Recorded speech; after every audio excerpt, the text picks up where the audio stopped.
Muy buenos días, qué gusto que nos acompañe en una nueva edición de República. Les saluda Carlos Monterrosa, es un agrado que esté con nosotros por la mañana de este jueves, 28 de febrero del año 2019, dedicado a analizar la realidad de nuestro país.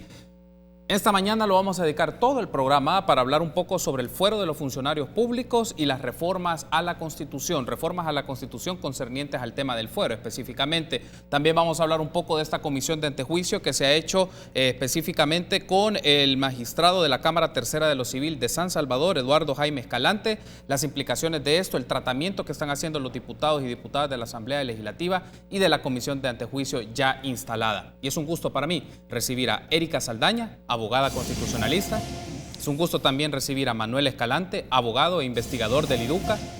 Y saludamos también a Leonor Selva, abogada especialista en políticas públicas. Buenos días, bienvenidas a República. Bienvenida, Erika, qué gusto nuevamente. Buenos días, gracias por la invitación. Bienvenida también, Leonor, qué gusto que nos acompañe. Buenos días, gracias por la invitación. Gracias a usted por tomar la invitación. Manuel, qué agrado que siempre nos acompañes. Buenos días, gracias por la invitación también. Gracias a ustedes por tomar esta invitación. Entonces vamos a iniciar con una nota de contexto elaborada por Guadalupe Bonilla, en la cual nos describe un poco cómo va en este momento el trabajo de la Comisión de Antejuicio de la Asamblea Legislativa en el caso del magistrado de la Cámara Tercera de lo Civil de San Salvador, Eduardo Jaime Escalante. Veamos.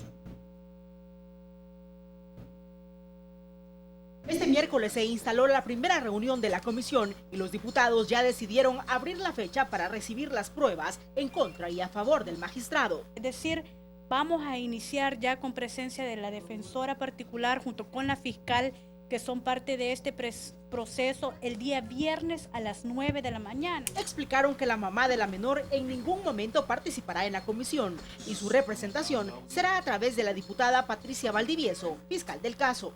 En este momento pues ya me presenté como parte fiscal. Desde este momento estoy esperando ya el expediente ya con sus anexos, el cual todavía no tengo, para empezar los estudios y empezar a recopilar la información necesaria. Insistieron que en este proceso legislativo no se decide si el acusado es inocente o culpable. Únicamente valoran si hay indicios para que el caso pase a otra instancia. No es la Asamblea la que va a dictaminar culpabilidad o no en el caso del delito que está siendo señalado, sino que nosotros lo que estamos viendo en la comisión es el desafuero para que se vaya a un juzgado. La mayor parte de la reunión fue con micrófonos cerrados, pues se dio lectura al requerimiento fiscal y los detalles de cómo habrían ocurrido los hechos. Por supuesto, tomando en consideración lo que la ley le pina sobre los menores de edad, en este caso cuando son víctimas. Antes de que llegara la notificación, el magistrado Escalante Díaz decidió mostrarse parte del proceso y mandó una carta firmada por su defensa. Después de la recepción de pruebas, los diputados tendrán que considerar todos los aspectos que tienen sobre la mesa y decidir si dan luz verde a la Fiscalía General de la República para que presente ante los tribunales al magistrado Escalante Díaz. Para Teleprensa, Canal 33, Guadalupe Bonilla. Bien, ahí teníamos entonces la nota elaborada por Guadalupe Bonilla que nos permite un contexto en el cual vamos a discutir el programa de esta mañana, y creo, y lo planteo de esta manera porque también tiene efectos didácticos, lo llamaré de esta manera, para que ustedes nos puedan ilustrar un poco sobre este proceso de qué implica el fuero, los procedimientos institucionales establecidos en los marcos legales, pero también hay implicaciones sociopolíticas de esto, y me gustaría que lo lleváramos de esta manera para efectos de que nuestra audiencia pueda tener claridad de estos procesos, porque a veces en redes sociales y en otros espacios se divulga mucha información con desconocimiento de causa, y eso permite construir círculos o esquemas de opinión que no son aplicados a elementos fácticos ni verídicos de la circunstancia. Entonces, por eso es importante iniciar un poco con lo elemental. Erika, ¿en qué consiste la figura denominada como fuero y qué tipo de funcionarios tienen el fuero? Bueno, el fuero es una prerrogativa que viene de la Constitución, está regulada en los artículos 236 al 239 de la Constitución, y la Constitución los divide en dos bloques. Un primer bloque donde está comprendido el presidente, vicepresidente, magistrados, fiscal general, magistrados de cámara, que son funcionarios considerados de alto rango. Y el otro bloque es los jueces que pertenecen al órgano judicial. Que el primer bloque, si se llevara ante juicio, es conocido ante la Asamblea Legislativa y el otro ante la Corte Suprema de Justicia. Ahora, el fuero, denominado fuero, es una especie de inmunidad dada a los funcionarios públicos que lo que busca es proteger el cargo. ¿Por qué el cargo? Porque la finalidad es que la institucionalidad no deje de funcionar por señalamientos infundados. Es decir, una persona no puede llegar a decir, mire, el magistrado hizo tal cosa e inmediatamente separarlo del cargo, porque estas personas están al frente de una institución que necesita mantenerse en movimiento, necesita que tenga vida. Entonces, la Constitución dice, para que no hayan motivaciones políticas o de otra índole, vamos a establecer un requisito de procesabilidad, es decir, vamos a poner una etapa previa para que haya una instancia anterior que acredite que existen los suficientes elementos como para que esto pase a los tribunales ordinarios. Entonces, así el fuero es una prerrogativa dada para el cargo y no tanto para la persona. Yo creo que en los últimos años han existido muchísimas críticas al fuero debido a que ha sido mal utilizado o ha sido mal concebido, porque el fuero no implica una garantía de que al funcionario nunca le va a pasar nada, nunca lo van a investigar. Eso es falso. A los funcionarios todos somos iguales ante la ley, lo único que para garantizar el mantenimiento de la institucionalidad se pone una etapa previa. Pero yo creo que después vamos a hablar quizás de los casos en los que creo que esto se ha venido deformando y se ha venido malinterpretando. Iniciaba justo con esto, Erika, para que nos pueda dar como una aclaración del concepto y lo que implica el fuero, Manuel, y también lo planteo de esta manera, porque la discusión en términos generales se lleva de que este fuero que se le da a estas personas o estos cargos, más que a las personas, como menciona Erika, es el cargo que ostentan dentro del Estado. Se preguntan, ¿cuál es la utilidad de tener esto? ¿Por qué existe el fuero? ¿Y para qué sirve? ¿En qué sentido? Ya Erika nos daba una introducción sobre esto, pero esto viene también amparado en la Constitución de 1983. Se podría alegar en el contexto en el cual se creó, la lógica en la cual se establece esta figura, pero en estos momentos viene esta discusión. ¿Para qué existe y servirá en estos momentos? Yo creo que aquí la existencia de esta prerrogativa o esta garantía institucional, como se denomina también por la jurisprudencia constitucional, es necesaria para darle herramientas de protección, digámoslo así, mecanismos de protección a los funcionarios que ejercen determinados cargos por la misma situación en la que se encuentran, ¿no? Imaginémonos el tema de uno de los que tiene fuero es el fiscal general de la República. El fiscal como tal, como tiene existencia jurídica, de existencia constitucional, perdón, es el que se encarga de acusar. Si él no tuviera fuero, pues ante toda acusación que él elaborara y de repente se cayera, digámoslo así, estuvieran constantemente pues demandándolo. Ahora bien, ¿qué es lo que busca, digámoslo así, esta garantía? Lo que busca es darle seguridad, darle tranquilidad al funcionario que está realizando las labores por las que fue electo o por las que fue designado, pues darle esa seguridad que lo va a realizar, porque claro, no lo está realizando en nombre de él, sino que lo está realizando en nombre del Estado, ¿no?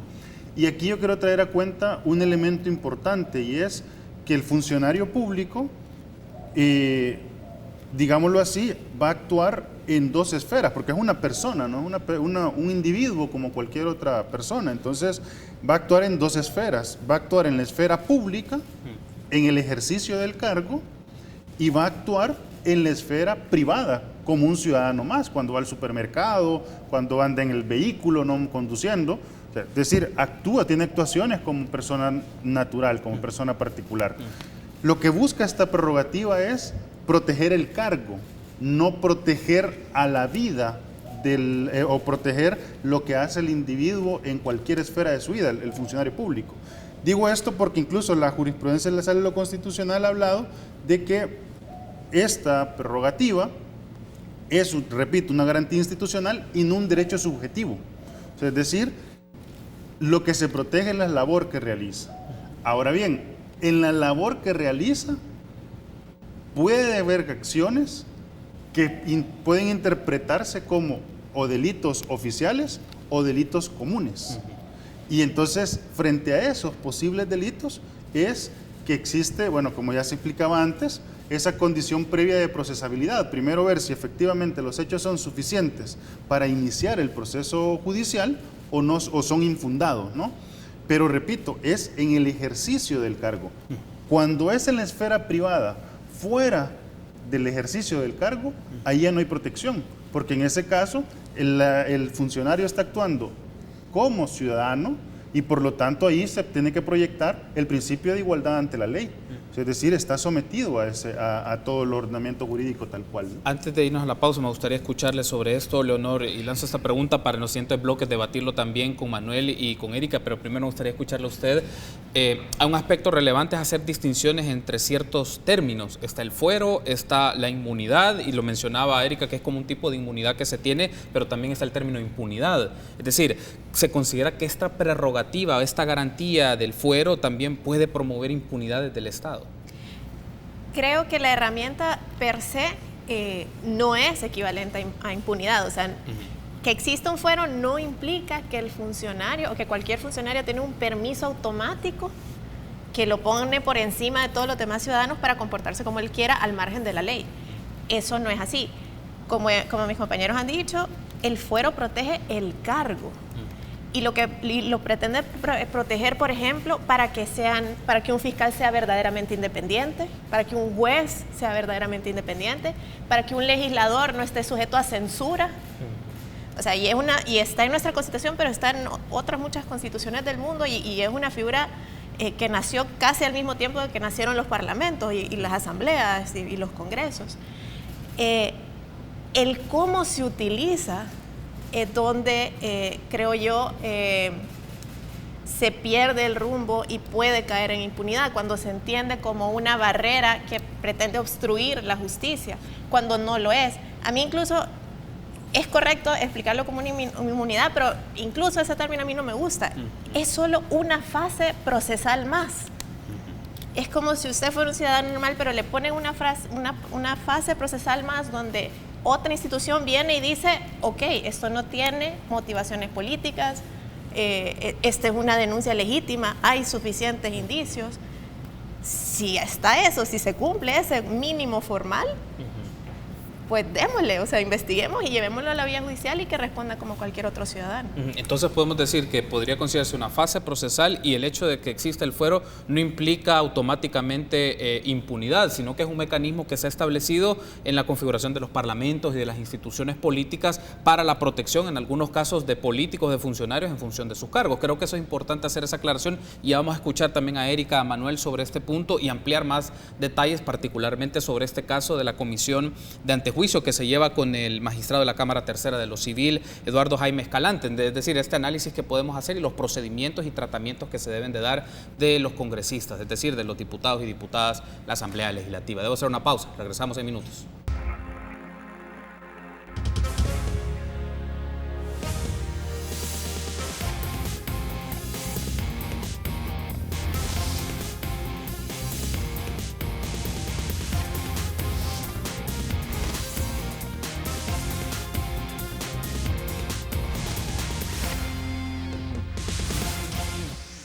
Gracias por su preferencia y seguir junto a nosotros en República. Estamos platicando esta mañana un poco del fuero de los funcionarios públicos y las reformas a la Constitución o solicitudes de reforma a la Constitución sobre este tema en particular. Y en este momento vamos a establecer un enlace vía Skype con la abogada Marcela Galeas, abogada penalista y profesora universitaria, para hablar un poco de este caso en particular y la lectura que se puede hacer desde el marco del derecho penal. Buenos días, Marcela. Gracias por tomar la invitación de República SB, Canal 33.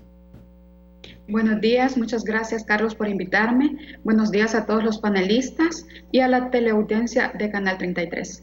Muy gentil a usted por tomar esta invitación temprano por la mañana, y vamos a hablar un poco del caso del magistrado de la Cámara Tercera de lo Civil de San Salvador, Eduardo Jaime Escalante, cuando la Fiscalía General de la República presenta una solicitud de antejuicio a la Asamblea Legislativa. Mencionan que la acusación es por el delito de agresión sexual agravada en menor incapaz. Primero, ¿nos puede explicar en qué consiste este tipo de delito del cual se le acusa al magistrado y cuál es el rol que tiene la Fiscalía General de la República en este proceso de antejuicio, en el previo para hacer la solicitud, en el ínterim que está en asamblea y posterior si la asamblea establece que al lugar para quitarle el fuero a este funcionario?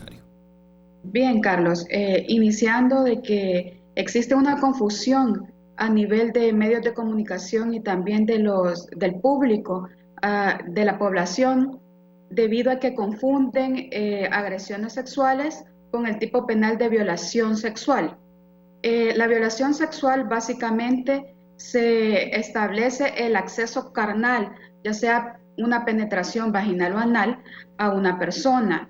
En el caso del magistrado, la imputación que se le hace es de agresión sexual en menor o incapaz. Esto quiere decir que no es una violación per se, no ha existido penetración, pero sí hay un contacto sexual diverso con una menor de 15 años. Es por eso que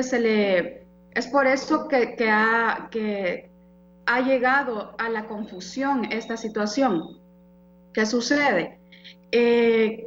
Se ha tomado la imputación únicamente como una forma de acusación directa.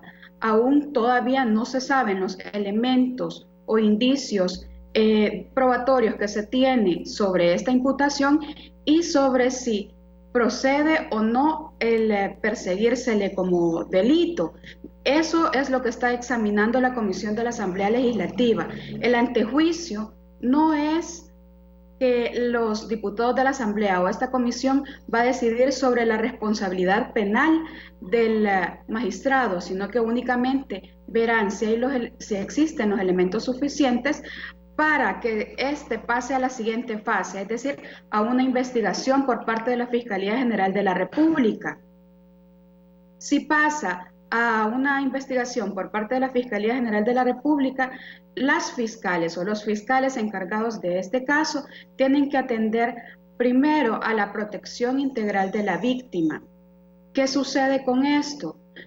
Pasa que debe de aplicarse no únicamente las reglas del Código Procesal Penal, sino que debe de aplicarse las reglas de Brasilia, que es para protección a víctimas en situación de vulnerabilidad, y también lo que establece la LEPINA. ¿Por qué? Porque en la LEPINA se establece que se va a tratar de una manera totalmente proteccionista, porque se está tratando de una niña, de no vulnerar la esfera de indemnidad de esta. En el artículo 52 establece de que debe de garantizarse el debido proceso cuando un niño o niña es presunta víctima de un delito. Asimismo, se establece en el artículo 53 la reserva de las actuaciones procesales para salvaguardar la identidad de este niño o de esta niña, situación que actualmente se está dando en nuestro país. Se está vulnerando esta situación debido a la cantidad de atención mediática que se está dando. Algunos ya han identificado a la madre de esta niña, entonces se está llegando a un extremo de vulnerar la identidad de esta y el nivel de protección y las garantías procesales que deben asistir a esta niña.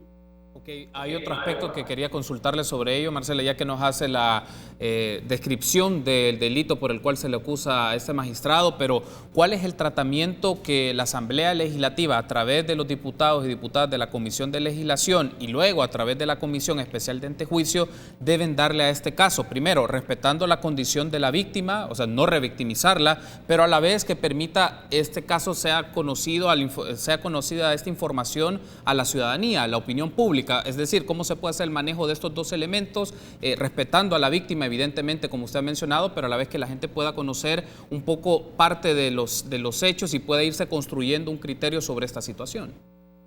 En primer lugar, el trabajo de la comisión y de los diputados de la Asamblea Legislativa básicamente es examinar si existen los indicios suficientes o los elementos probatorios suficientes que indiquen una participación en el hecho que se le está imputando al magistrado. Esto quiere decir que únicamente van a observar y a examinar los elementos que hasta este momento ha recabado la Fiscalía, si es que los ha recabado, basándose en esa información. Por ejemplo, la prueba testimonial, los peritajes, si existiesen, basándose en esos elementos, ellos dirán si se va a abrir la causa o no. Entonces ellos les correspondería desaforar al magistrado. Ya cuando esté desaforado el magistrado, se inicia, así como con cualquier ciudadano común que es acusado, se inicia la persecución del delito. Este tipo de delito, todos los delitos contra la libertad sexual son de acción pública. Esto quiere decir que se siguen de oficio por parte del Ministerio Público Fiscal. ¿Qué sucede con los medios de comunicación y el acceso a la información de este caso? Lastimosamente, y por las reglas que se debe de seguir por tratarse de una menor de edad, de una niña, básicamente estarían limitados al acceso a la información de porque se debe de cuidar totalmente la identidad de la niña, los datos personales de esta, y dependerá del juez del caso en su momento si declara la reserva parcial o total del proceso. La reserva parcial pues daría algunos elementos para que se conozca del caso a los medios. En su caso, si el juez o la jueza determina una reserva total, pues básicamente no se podría brindar una información prácticamente de nada del caso, más que todos los insumos necesarios que la Fiscalía considere pertinente no afectarán al tratamiento de la víctima. Eso es básicamente cómo se trataría la situación a nivel procesal. Perfecto, Marcela. Antes de finalizar este contacto, le consulto algo que hemos estado discutiendo también con los abogados y abogadas que nos acompañan, Erika, Leonor y Manuel, que nos acompañan en el set. Es un poco sobre, ¿debe existir el fuero para los funcionarios, particularmente ante este tipo de acusaciones? Desde su perspectiva, desde su lectura jurídica, ¿debe existir el fuero para estos casos en específico? Lo que pasa es que existe una confusión. El fuero básicamente es para o blinda cuando los funcionarios cometen alguna acción ilícita dentro de sus funciones. Para el caso de los delitos comunes, como que sería un delito que puede cometer cualquier persona, el presunto acusado o el presunto delincuente, en este caso el magistrado, no estaba en ejercicio de sus funciones, no estaba dentro del tribunal, entonces no se puede decir de que lo protege realmente el fuero. Esta situación es algo no previsto en la norma, entonces requiere su interpretación. La Constitución únicamente establece cuándo se va a proteger a los funcionarios, cuándo existe este fuero. No existe expresamente una limitación a este. En cambio, cuando aplicamos la norma penal, básicamente se habla de una clasificación de delitos oficiales y de delitos comunes. ¿Atendiendo a qué? Atendiendo al sujeto activo que los realiza. En este caso, cuando hablamos del magistrado, él realizó una acción supuestamente delictiva, pero es un delito común, es decir, no estaba en el ejercicio de su cargo. Y digo supuestamente porque hay que recordar que a todo acusado debe respetársele la presunción de inocencia. Aquí se debe tener mucho cuidado en este caso de darle a la víctima el tratamiento adecuado, de no vulnerar a la esfera de indemnidad de la niña, así como de no violar el debido proceso tanto para víctima y para acusado y la presunción de inocencia del acusado. Muy bien, Marcela, quiero darle las gracias por haber establecido este contacto Skype con nosotros y la invitación está hecha para que en próximas oportunidades también podamos tener su análisis jurídico desde el campo penal y procesal penal de distintos hitos que tienen que ver con la administración pública o con funcionarios públicos. Muchas gracias, Marcela. Muchas gracias, Carlos, por la invitación. Saludos a todos mis colegas en el canal, así como a la teleaudiencia. Un gusto estar con ustedes. Gracias a usted. Muy amable, Marcela. Buen día. Muchas gracias. Establecimos entonces un contacto vía Skype con la abogada penalista Marcela Galeas. Tenemos que hacer una pausa. Regresamos en instantes.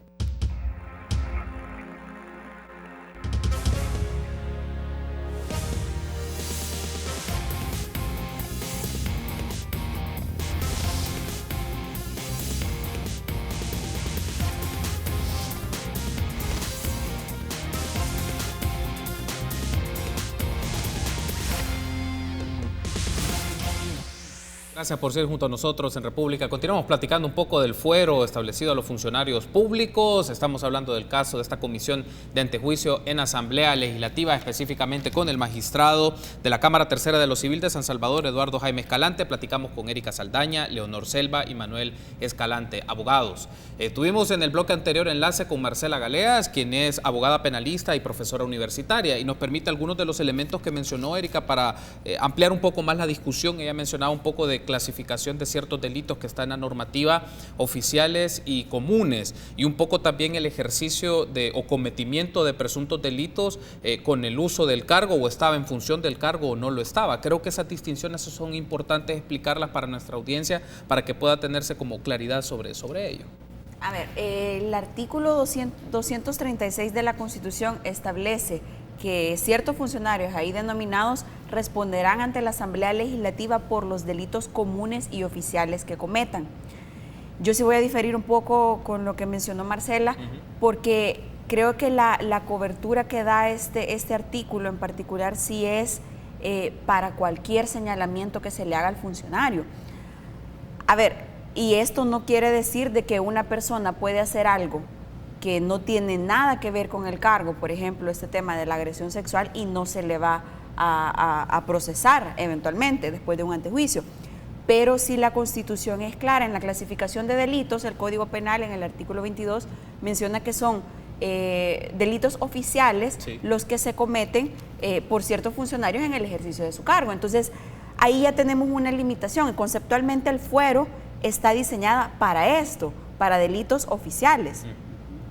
Pero la Constitución pone ahí delitos comunes y oficiales. Entonces, creo yo que es bastante complicado hacer una diferenciación, porque es difícil encontrar un delito común en el ejercicio del cargo. O sea, alguien no va a matar a alguien, no sé, puede ser un policía, pero no un ministro o un funcionario.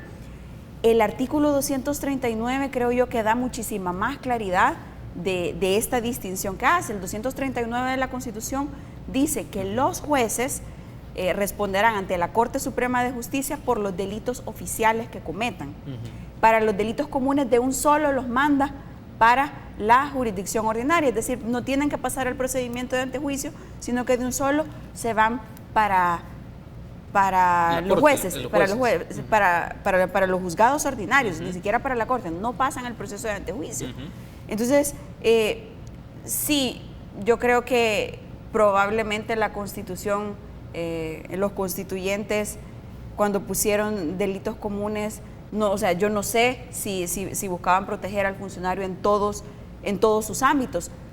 Lo que sí estamos claros, como lo hemos estado platicando conceptualmente, es que el fuero protege, esta inmunidad protege el ejercicio del cargo. Entonces, lo que no puede pasar aquí es que la Asamblea Legislativa pretenda mantener esta inmunidad, esta prerrogativa, por el ejercicio de delitos comunes, si existen los suficientes indicios. Pero en principio, un funcionario de los que están denominados en el artículo 236 goza de una protección por cualquier señalamiento que se le haga. Ahora, teniendo un poco la apreciación de Erika sobre esto, Manuel, quiero retomar la pregunta que le planteaba a Leonor hace unos instantes. Es un poco esta prerrogativa, esta disposición que existe del fuero, puede promover el tema de la impunidad o desarrolla el tema de la impunidad. La figura probablemente no, pero la práctica de diferentes personas que ostentan cargos, que son funcionarios públicos, puede llevar a esto. ¿Cuál es tu análisis? Sí, yo creo que el problema, como se ha mencionado, es la manera en cómo se ha concebido esta prerrogativa. Ahora bien, yo en ese punto sí difiero, ¿no?, en cuanto al tema de en qué ámbito de protección es o mejor dicho, lo que no estoy a favor es en la interpretación que se le ha dado a la norma constitucional ahora, en el siguiente sentido, y es que yo tengo la idea de que los funcionarios públicos en el ejercicio del cargo pueden cometer también delitos comunes, porque el delito común y el delito oficial lo que varía es el sujeto activo, ¿no? Es decir, qué calidad tiene, ¿no? O sea, por ejemplo, el delito, no sé, el delito de, por ejemplo, en un caso, ¿no?, el delito de peculado, que lo cometen los funcionarios públicos, los puede cometer un juez. Es un delito, podemos decir, un delito oficial, ¿no? Pero en cambio, por ejemplo, yo pongo el siguiente y lo planteo también a nivel de discusión, ¿no? El siguiente supuesto, un juez de lo civil que está resolviendo un conflicto de a quién pertenece un terreno, ¿no? Y le da la razón a Pedro, pero en la resolución, y dice, bueno, Pedro presentó suficiente prueba y él tiene la razón, pero Juan, ¿no? Además es un mañoso, es una persona que ha demostrado ser malintencionada y seguramente tiene el comportamiento, de un delincuente y seguramente de los que anda robando en la colonia. O sea, es decir, eso de repente puede ser que un juez lo coloque, ¿no? O sea, es decir, tal vez un juez técnico no, pero podría ponerlo. Lo que le está acusando al otro de participar en delito, o sea, eso puede ser un delito de difamación. O sea, un delito que está cometiendo el juez a través de la sentencia contra las partes. Claro, ¿qué ocurre aquí? Que como la sentencia se concibe como un acto público estatal que se debe de entender que se construye con base, o sea, la sentencia se debe entender que se crea para respetar el ordenamiento jurídico y no para violar derechos de las personas, ¿no? Pero claro, como ha habido un delito de difamación, entonces... Pero lo que va a ir es en contra del acto que ha cometido el funcionario, ¿no? La sentencia. Entonces, ahí es donde tiene que ver si realmente lo que ha hecho el funcionario, o sea, es decir, el antejuicio entraría para evaluar si lo que ha hecho el funcionario es suficiente como para que se le quite esa protección y se vaya a evaluar lo que ha realizado. Pero es porque el acto que está realizando es parte de sus funciones, ¿no? O sea, yo lo interpreto de esa manera porque sí tomo en cuenta este tema de que incluso, bueno, si lo integramos con el artículo 245, que muchas veces no sé, en este tema, pues, digo, es un elemento interpretativo, ¿no? O sea, no se ha incluido en esto, o sea, cuando los funcionarios públicos cometen acciones violatorias a derechos constitucionales, ellos responden personalmente y no el Estado. El Estado lo hace de manera subsidiaria. Es decir, si un funcionario actúa violando derechos, como es el caso de la integridad sexual, ¿no? Por en este caso, el Estado no tiene nada que ver. Entonces, ¿por qué darle una protección a alguien, un funcionario que ha cometido algo en su esfera privada, como ya había indicado también la abogada Galeas, ¿no? ¿Por qué darle esa protección, ¿no? Es decir, sí entiendo cuando está ejerciendo el cargo, pero cuando no lo está haciendo, y ahí es donde digo, la interpretación que se ha dado es lo que puede dar lugar a la impunidad, porque ya lo hemos visto antes también, en la Asamblea Legislativa, así como ahora ha habido aceleración, incluso hasta sorprendente, también ahí al final las cosas se desarchivan porque dejan que el tiempo pase, ¿no? Retomando entonces esta idea de Manuel y lo que ha mencionado Erika también, Leonor, un poco interpreto un poco que la discusión también puede centrarse en la interpretación de norma constitucional respecto al ejercicio o si se comete un delito común o delito oficial. Y Manuel menciona que establecer, por ejemplo, esta prerrogativa del fuero para este caso, este tipo de delito común, que entendería de esta forma, puede dar pauta a la impunidad. ¿Usted comparte un poco ese criterio o cómo podría ser el análisis un poco de esto? Porque nos lleva de fondo algo, si es válido el fuero bajo ciertos, la prerrogativa bajo cierto ejercicio del trabajo de los funcionarios y para otras cosas que son del ámbito no laboral, no profesional, lo pondré dentro del ámbito privado, son otras circunstancias. Yo creo que no hay una verdad absoluta en este tema. De nuevo, es un consenso social, o sea, nosotros como población recordemos que todo lo que es cada prerrogativa que le damos a un funcionario es un consenso que como sociedad les hemos dado para ejercer mejor su cargo, ¿vea? Y partiendo de eso pueden haber también distinciones, porque yo sí creo, por ejemplo, que no solo es una distinción de más que delitos oficiales o comunes, yo sí creo que deberían acaparar algunos delitos comunes, por el hecho de que algunos cargos a los funcionarios se les puede censurar vía acusaciones de cosas que han hecho en su ámbito privado. Pero, por ejemplo, creo que lo más importante y lo que determina si hay impunidad o no es cómo se ejerce, cómo implementan. Y aquí la responsabilidad, la responsabilidad de si el fuero es una herramienta válida o si es una fuente de impunidad recae en dos grandes actores, la Asamblea Legislativa y el fiscal general. El fiscal general tiene la responsabilidad de presentar una acusación mínimamente fundamentada. Esa es su responsabilidad. Y la Asamblea tiene la responsabilidad de entender primero que ellos parten de que toda persona se debería desaforar, a menos que la acusación sea débil. Para mí, la regla general debería ser desaforar, a menos que yo encuentre algo que parece tan débil que probablemente tiene una motivación política y no de un delito común. Pero si tiene un mínimo formal esa acusación y es medianamente válida, deberían desaforar siempre, sea delito oficial o sea delito común. Eso requiere entonces, Leonor, que los diputados y diputadas deben, uno, tener un conocimiento a profundidad de las disposiciones normativas, entendería, para la aplicación e interpretación, y segundo, evidentemente, conocer las condiciones de los casos según lo que la Fiscalía les presenta, porque entiendo, digamos, que no sé si es el requerimiento fiscal como tal o un documento que la Fiscalía le dio a los diputados y en función... Es una solicitud de antejuicio.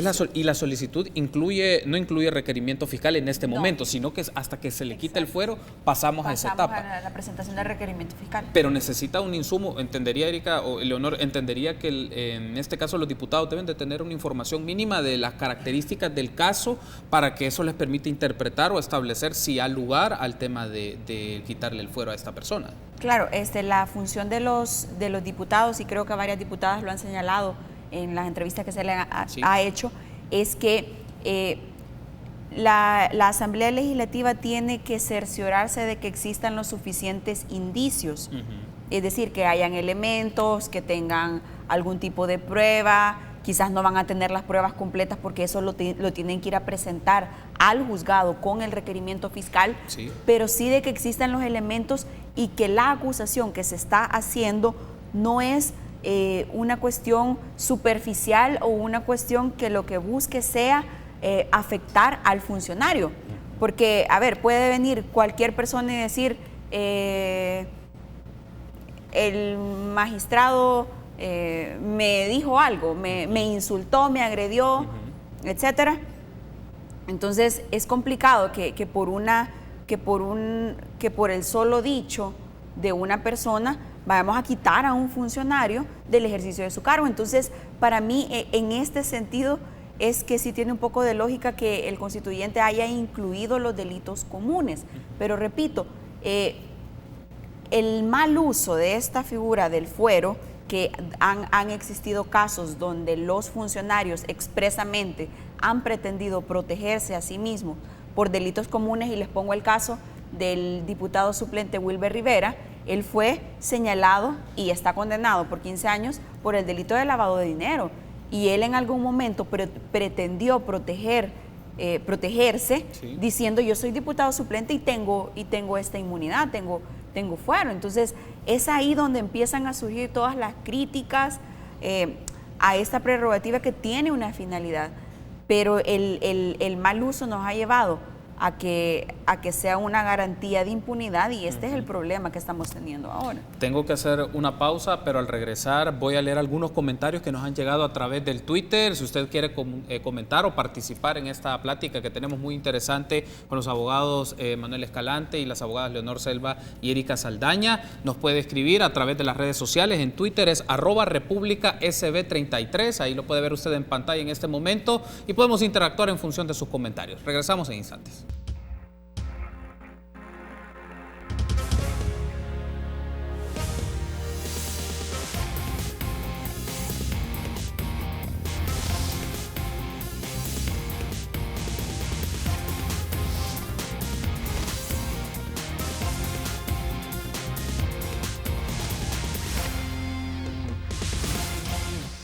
Gracias por su preferencia y seguir junto a nosotros en República. Continuamos platicando del fuero de los funcionarios públicos y reformas a la Constitución o solicitudes de reforma a la Constitución sobre este tema. Platicamos con Erika Saldaña, abogada constitucionalista, Leonor Selva, abogada especialista en políticas públicas, y Manuel Escalante, abogado del IDUCA. Este tema ha generado diferentes reacciones en redes sociales, nos han llegado algunos comentarios. También Marcela Galeas, con quien tuvimos el enlace, nos ha brindado alguna información o alguna reacción también del debate que hemos estado desarrollando en el transcurso de estos minutos. La invitación está está hecha para que usted nos pueda mandar sus comentarios en el Twitter de República, @RepúblicaSB33. Por ejemplo, leo algún comentario que llegó. Paul Steiner, que siempre está a la expectativa de este programa y nos comenta, pues muy agradecido por hacerlo. Paul dice, la intención, entre comillas, menciona Paul, de los constituyentes de responder ante Asamblea Legislativa en el fuero es que se vuelva un filtro para prevenir la frugalidad de acusaciones, pero el problema es cómo los funcionarios se han aprovechado e interpretado a su favor para la impunidad, menciona Paul Steiner. Es uno de los comentarios que él hace. Otro de los comentarios que nos ha llegado es de Luis Portillo. Luis Portillo dice, no recuerdo haber visto que el fuero haya protegido a un funcionario por actos cumpliendo su deber. Sí he visto protección por casos como ebriedad, intento de homicidio, violencia intrafamiliar y sexual, menciona Luis Portillo. Menciona este par de comentarios para tener una primera reacción sobre ustedes con esto. Empiezo con Manuel, luego escucho a Erika y posterior a Leonor. Sí, yo creo que el tema de la, como decíamos al inicio, el tema de la protección en el ejercicio del cargo es lo que está de trasfondo. Pero obviamente, y sobre todo a partir del último tuit, ¿no? Todos estos casos que se han mencionado, es decir, donde ha operado el antejuicio, han sido pues acciones que muchas de las cuales, por no decir todas, ocurren en el ámbito privado, fuera incluso de horas laborales, en el ámbito incluso hasta doméstico, ¿no? Que es un espacio sumamente privado, donde opera la privacidad. Y es ahí donde nosotros hemos visto pues la actitud de una asamblea legislativa, en este caso, pues tramitando y en muchos de los casos pues negando el antejuicio, ¿no? A pesar de esa claridad del acometimiento de delitos. Yo creo que aquí hay un elemento también importantísimo y es que el antejuicio como tal, como se decía ya en su momento y lo decía también la abogada Galeas, es, digámoslo así, bueno, es un proceso sumamente técnico. O sea, lo que se está viendo es si existen suficientes elementos como para que el sistema judicial comience a conocer el delito por el que se le imputa al funcionario. ¿Con esto qué quiero decir? Quiero decir que al quitarle el fuero no es que el funcionario quede desprotegido. Automáticamente se le activan todos los derechos que debe de tener el proceso judicial. Claro, si nosotros ponemos en duda, o sea, es decir, si pensamos que el antejuicio es la garantía de que las cosas van a funcionar bien, aquí tenemos un problema y es que entonces estamos hablando de los funcionarios, ¿no? Estaríamos hablando entonces que el garante de que el sistema judicial funciona, porque ahí se está revisando lo que presenta la Fiscalía, ¿no? Es la Asamblea Legislativa. O sea, es decir que poner como el antejuicio como la herramienta de protección de los funcionarios es como decir, bueno, entonces la Asamblea Legislativa sabe más del sistema judicial que la Fiscalía y los jueces. No, es que lo que está haciendo es, y por eso es que yo hago mucho énfasis en el tema del ejercicio del cargo, es si hay suficientes indicios como para cuestionar el comportamiento del funcionario en la emisión o en la realización de actos estatales. Claro, que ya luego en el proceso judicial, repito, se van a ver, porque ahí operan no solo los derechos de las víctimas, sino también los derechos de los imputados, ¿no? Entonces, creo que ese es otro elemento también importantísimo que hay que tomarlo en cuenta. Pero bueno, lo dejo hasta aquí. Ahora, entonces, solo un poco leyendo el comentario de Paul, creo que tratando de interpretar la palabra, dice, la intención de los constituyentes de responder ante la Asamblea Legislativa en el fuero es que se vuelva un filtro, imagino que es para prevenir la fragilidad de las acusaciones, pero el problema es cómo los funcionarios se aprovechan de esta e interpretándola a su favor. Un poco el comentario que establecía Paul Steiner, y también Marcela Galeas nos decía que en el caso de la consulta que les mencionaba, si existe un documento, ya sea este requerimiento fiscal para que se puedan nutrir los diputados y diputadas para conocer este caso, ella me escribe y nos dice lo siguiente, Erika, existe un requerimiento previo que se ha redactado y ayer le fue entregado a la diputada Patricia Valdivieso. Por la tarde le entregaron los anexos, que se infiere que son entrevistas, información y algún peritaje. Eso, el tema de que no existe un requerimiento no es así, sino que existe, pero no es tan completo como una investigación criminal, ya que el antejuicio limita la dirección funcional a una investigación fiscal. Sí, el reglamento interno de la Asamblea Legislativa establece que lo que presenta la Fiscalía en este momento es la solicitud de antejuicio, con ciertos requerimientos. A ver, el reglamento tampoco es tan detallado que dice, mire, tiene que presentarme un mini requerimiento o algo por el estilo, sino que busca establecer el funcionario del cual se trata, el cargo del cual ostentaba y los elementos mínimos que están en poder de la policía y de la fiscalía, sí, que den una idea a la Asamblea Legislativa a lo que se va a enfrentar, porque hay que señalar que también ahorita hay un procedimiento el cual ha sido abierto, donde la Asamblea Legislativa tiene que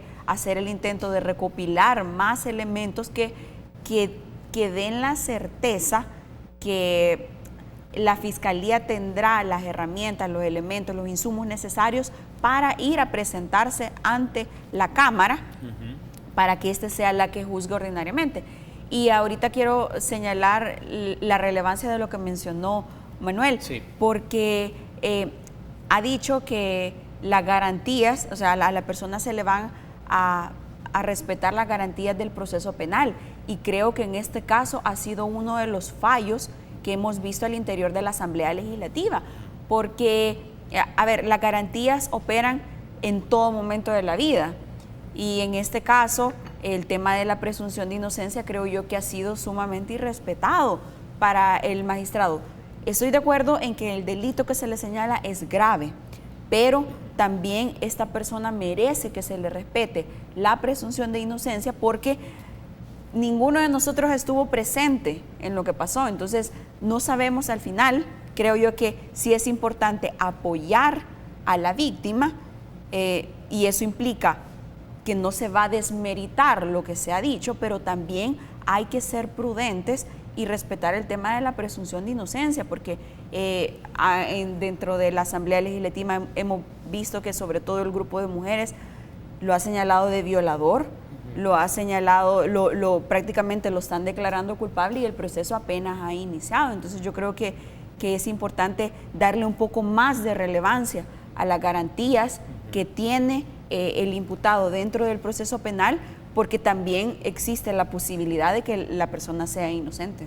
Hay un aspecto aquí que ha mencionado Erika, Leonor, y creo que es oportuno también discutirlo. El tema es el tratamiento y manejo por los diputados y diputadas de la Asamblea Legislativa que están en esta comisión sobre el tema de presunción de inocencia, pero también por otra parte el tema de no revictimizar. Es decir, cómo se manejan estos dos aspectos, porque en medios de comunicación y en redes sociales se emiten diferentes tipos de comentarios, unos estableciendo ya señalamiento o juzgando ya sin llevarse el proceso legal, lo cual es, digamos, son principios constitucionales, el debido proceso, pero el punto es también cómo es el tratamiento de la presunción de inocencia, sin tampoco llegar de que a esta persona básicamente ya se le exonera mediáticamente, me refiero del cargo, pero por otro lado también no revictimizar ni tampoco hacer un señalamiento sobre la víctima de otras circunstancias. Sí. Yo ahí quizás difiero un poquito del criterio, y no porque no comparta que la presunción de inocencia es un derecho constitucional, y estoy de acuerdo que no es el momento y no se tienen los elementos y no son los actores adecuados para decir si el magistrado en este caso es o no culpable. Sí. Habiendo dicho eso, creo que eso no nos exonera y no nos hace perder a nosotros ciudadanos el derecho de auditar cómo la Asamblea Legislativa está, en primer lugar, tratando el caso. Para mí el primer gran error es cuando se le pone a disposición de la PNC, y lo puse en mis redes. El primer gran error es que no es un delito cualquiera, es agresión sexual de un menor, y se dice, que se vaya a su casa. Pero ese problema de diseño de ley, porque el 422 del procesal penal dice que no se le puede establecer. Yo estoy de acuerdo contigo, pero es un problema de diseño de ley. Estas son las reformas que deberían estar pensando los diputados y no diciendo de que van a quitar pero si tú fueras un ciudadano cualquiera, te hubieran puesto en detención preventiva. Entonces, y el presidente de la Asamblea tenía la prerrogativa de decir, o te mando a tu casa o te mando a detención preventiva por el tipo de crimen que es. Ese es un mensaje muy importante en una sociedad como la de nosotros, donde los delitos sexuales todavía se ven como una cosa permisiva, como una cosa que no debe ser una confusión o debe ser un rumor, y se pone, primero se cuestiona a la víctima y después se cuestiona al funcionario o al agresor. El segundo, entonces yo sí creo que es muy diferente romper la presunción de inocencia, pero sí creo que me parece justo que se ocupen estos casos que son visibles para visibilizar el tema de la agresión sexual y de los delitos sexuales, que siguen siendo tabú en nuestro país. Ahora, sobre la protección de víctimas, solo eso quería abordar, que es, yo estoy de acuerdo con la reserva que se ha hecho del caso, por ejemplo, para que no se divulguen la identidad, la familia, también lo que le pasó, lo que se hizo, sobre todo si ahora ya se conoce quién es la madre, etcétera, para evitar revictimizarla. Eso no exonera que los diputados no van a tener que explicarnos su decisión, sea cual sea. O sea, si lo desafueran, van a tener que explicar que para ellos sí habían los elementos mínimos. Y si no lo desafueran, eso también va a estar bajo evaluación de que ellos, y creo que ahí es el mayor peso, porque como dijo, para mí es un estándar mínimo, el único que ellos tienen que verificar. O sea, se identificó la víctima, se tienen elementos mínimos de que sí hubo un delito, se identificó qué delito, qué funcionario. Ok, chivo, pasa la vía judicial como cualquier ciudadano normal. Entonces, si no lo desafueran, yo sí creo que ellos van a tener que tener la carga de explicar qué faltó en el requerimiento o la solicitud fiscal y por qué. Y eso no lo cubre, la reserva no los hace inmunes a el cuestionamiento ciudadano. Hay un aspecto antes de irme a la pausa, es en este caso de cómo va el proceso, la Fiscalía General de la República podría intervenir o mencionar, por ejemplo, que esta persona no se encuentre en su casa, sino que puede ser trasladado a una Bartolina, digamos, o básicamente tiene que pasar todo el proceso de la Asamblea Legislativa para que posteriormente se lleve esto, Erika, solo para... Es que el artículo 422 del Código Procesal te cierra cualquier posibilidad. Yo estoy de acuerdo con Leonor que hablamos de un delito grave, un delito contra una menor de edad y un delito sexual, pero el 422 dice que mientras no haya lugar a formación de causa, es decir, que mientras la Asamblea Legislativa no lo mande ante la Cámara, dice que no puede haber ninguna limitación personal y que la Fiscalía solamente se va a limitar a seguir realizando los actos de investigación. Entonces, este es un problema de diseño de la ley, porque la ley también lo que debería de preverse es que, si bien le vamos a garantizar la presunción de inocencia, pero también existe la posibilidad de que haya cometido el delito. Entonces, establecer algún límite, por ejemplo, no salir del país, no sé si algún tipo de arresto domiciliario dependiendo de la gravedad del delito, pero el problema es que la ley así está establecida por el momento. Tengo que hacer una pausa. Al regresar seguimos ampliando y discutiendo estos temas y me gustaría tener su reacción sobre dos elementos que han surgido sobre este caso en particular. El FMLN presentó una pieza de correspondencia en donde pide la exclusión de 3 delitos del fuero de todos los funcionarios del órgano del Estado y también un poco la apreciación que brindó el diputado de Ghana, Osiris Luna, en donde él considera que ningún funcionario debe tener un fuero. Me gustaría tener su reacción sobre eso. Volvemos en instantes.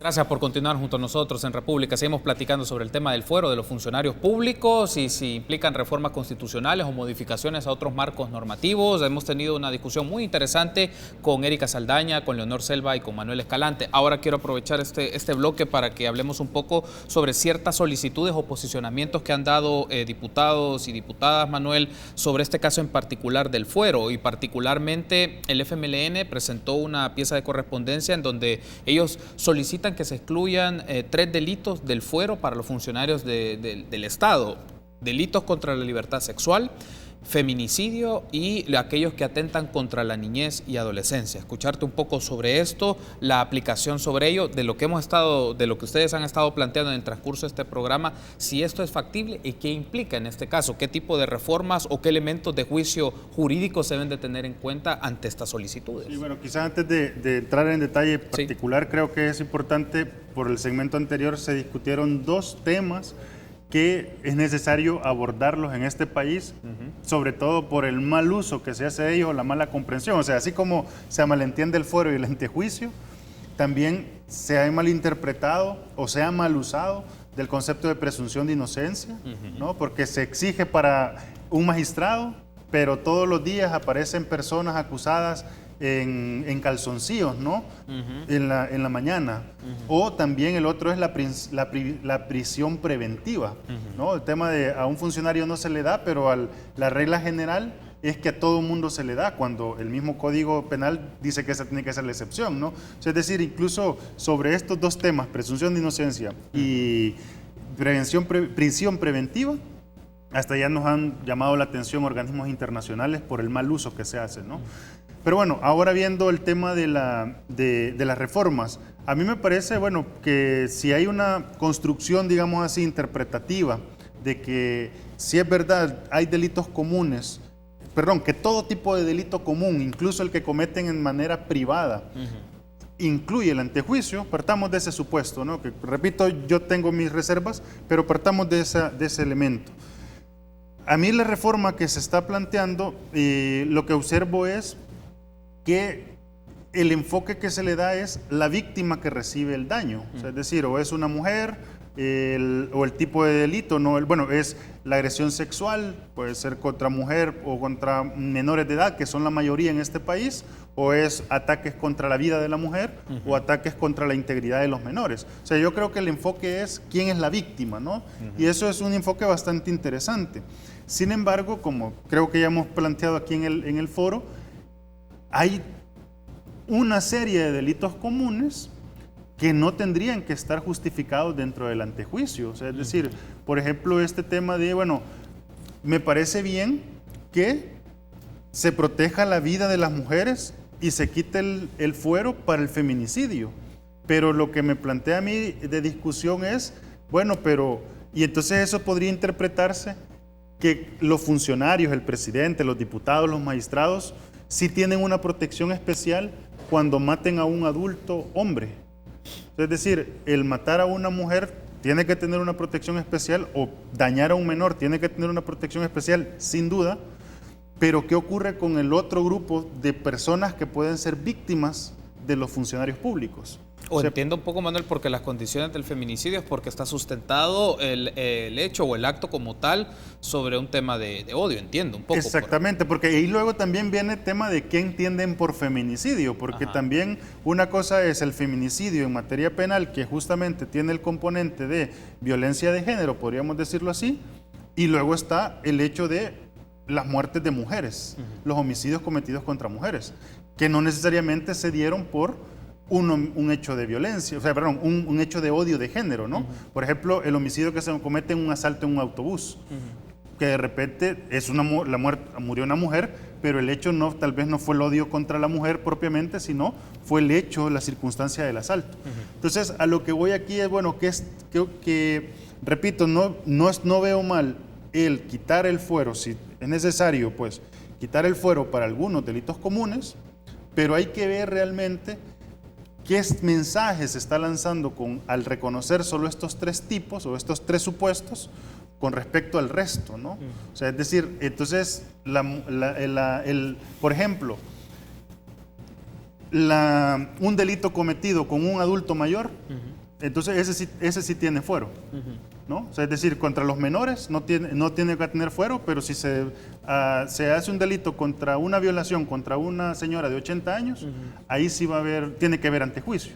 O sea, es decir, esos son de los elementos que creo que hace falta discutir, y eso creo que el mal uso también de la presentación de reformas constitucionales impide entrar a estas discusiones técnicas, porque al final lo que he planteado aquí es cómo interpretamos el principio de igualdad ante la ley, y en este caso desde la perspectiva de las víctimas, ¿no? Ok, Leonor, ¿cuál es su apreciación, su análisis sobre esto? Esta presentación que hizo el FMLN de excluir el fuero entre tres tipos de delitos. Teníamos un poco la reacción de Manuel, ¿qué pasa con los otros tipos de delitos y otros grupos o sectores de la sociedad que pueden ser vulnerables, pero que aplica el fuero y aplica el proceso de antejuicio? Bueno, creo que yo en principio, y lo hablamos hace un momento, primero me parece un poco innecesario el momento, ¿ve? O sea, si tengo que elegir entre ir a mi despacho e inventarme reformas constitucionales que no van a ver la luz en el corto plazo, o solo le doy prioridad al caso que tengo enfrente, y sobre todo si lo que yo quiero mandar es un mensaje de que los delitos sexuales y los delitos cometidos contra menores, contra mujeres son importantes, pues para mí hubiera sido un mensaje más contundente, que le den prioridad a este caso, pues. Sí. y creo que en términos de reformas se logra más reformando el proceso, realmente regulándolo, para que no importa el tipo de delitos, no sea, se recorten más los espacios de impunidad. ¿Qué significa eso? Que el delito tenga, que la antejuicia tenga plazos más cortos. Por ejemplo, a mí me parece innecesario que se dé hasta 6 meses para lo que se está haciendo, por ejemplo. Para lo que conlleva el antejuicio en este caso, 6 meses me parece excesivo. Que se habiliten lo que tú decías, medidas de que si el delito es muy grave se pueda decretar una detención preventiva. O incluso, y si vamos a entrar a reformas constitucionales, revisemos si todos los funcionarios que actualmente están aforados necesariamente deben estar aforados en razón del cargo. O puede ser, como tú decías, que por ejemplo yo sí veo, por ejemplo, un gobernador departamental, un gobernador, fuero. Ajá, yo creo que nadie sabe quiénes son los gobernadores. ¿Y qué tipo y a qué delito? ¿Vea? Probablemente un magistrado debe tener un ámbito de aplicación de protección mucho menor, por ejemplo, que un diputado que puede estar más amparado en aspectos que tengan que ver con libertad de expresión. O sea, mejor vamos a ver a quiénes estamos protegiendo, a qué cargos, no, ni siquiera volvamos a eso, o sea, no a qué personas estamos protegiendo, a qué cargos, y ver si todavía se justifica el fuero y qué tipo de fuero se justifica. Y regulemos el proceso para que no sea tan... para que la Asamblea no tenga tanta discrecionalidad de que algunos los van a hacer expeditos, otros van a ser largos, en otros van a entrar a valorar más requerimientos y en otros van a ser más laxos. Es decir, entonces lo que hay que observar, como menciona Leonor, Erika, es veamos los cargos que tienen este tipo de prerrogativa y luego veamos qué disposiciones del marco legal que tiene nuestro país se pueden hacer las modificaciones o los ajustes, que eso ya hablamos de un trabajo más consistente de las comisiones legislativas o la comisión pertinente, creo que es la de legislación, entendería, o otros casos, la de legislación y puntos constitucionales, que vean ya esta serie de marcos normativos si se quieren hacer las reformas y no, como yo coincido con la idea también de Leonor, de presentarse en momentos y situaciones como esta, que da más bien la impresión que es como un rédito político para beneficio político que para justamente hacer trastoques de las estructuras que se tienen más legales ante estos casos. Sí, yo creo que esta solicitud que se ha hecho de reforma constitucional me parece peligrosa y hasta populista. Peligrosa porque ya hemos hablado, hemos discutido aquí hasta la saciedad que la prerrogativa tiene una finalidad, es decir, no está ahí para garantizar impunidad ni mucho menos, sino que tiene una finalidad de garantía institucional. Y me parece populista por justamente lo que mencionaba Leonor. En vez de centrarse en resolver el caso concreto, el día después, que el lunes que ya tenían la solicitud de antejuicio, todos los partidos políticos salieron diciendo quiero presentar esta reforma constitucional, que ninguno tenga fuero, y así se estuvieron replicando en vez de centrarse en el caso concreto.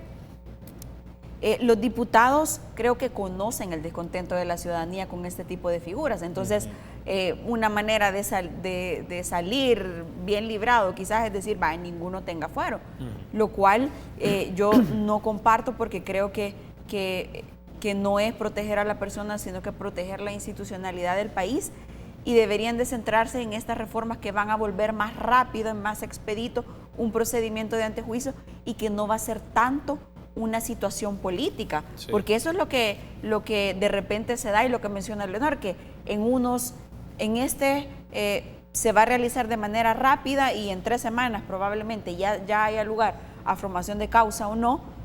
Pero si es, por ejemplo, un ministro, un diputado, probablemente se lleven todo el tiempo del mundo para analizar y se convierta más en una cuestión política que en una cuestión que en el fondo es técnica y tiene un sentido jurídico. Solo hay un aspecto que entiendo que según el reglamento interior de la Asamblea Legislativa da un máximo de 60 días. 60 días. Para presentar el dictamen a la Asamblea, porque el compromiso que han asumido o mencionado en declaraciones es hacerlo en menos de 60 días, pero que se pueda hacer de manera sustentada y como también mencionaba Leonor, creo que un par de bloques atrás es que los podamos auditar como ciudadanos, que los diputados establezcan argumentos específicos de por qué la decisión que tomaron. Sí, yo creo que la reserva...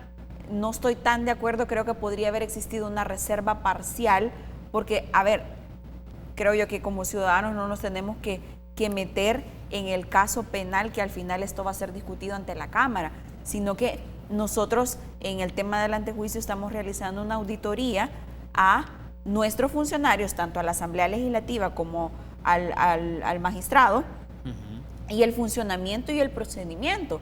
Pero al establecer una reserva total no sabemos, o sea, ni siquiera los datos mínimos para ver cómo están actuando la Asamblea Legislativa en el desarrollo de este procedimiento. Quiero aprovechar, solo leo 2 comentarios de Twitter porque han llegado y con esto vamos cerrando el programa. Uno dice, los privilegios para algunos funcionarios y algunos civiles deben someterse a revisión, según este comentario del usuario Sared San SV, y el otro es de Eduardo Calix. Hay que leer la historia y los orígenes de nuestra institucionalidad desde 1824 para entender el porqué del fuero en el rango constitucional. No es algo antojadizo. Son uno de los comentarios que hemos estado recibiendo. Quiero darle las gracias por haberme acompañado. Manuel, un gusto, gracias por haber estado con nosotros en este panel. Bueno, muchas gracias por la invitación, Carlos. Gracias, Leonor, también por haber estado con nosotros. Gracias. Erika, un gusto. Gracias, un gusto estar aquí. Muy amable, gracias. Hemos tenido un programa muy interesante con sus análisis y sus reflexiones. La invitación está hecha para que nos sintonicemos mañana, 6:30 en República. Tenga buen día.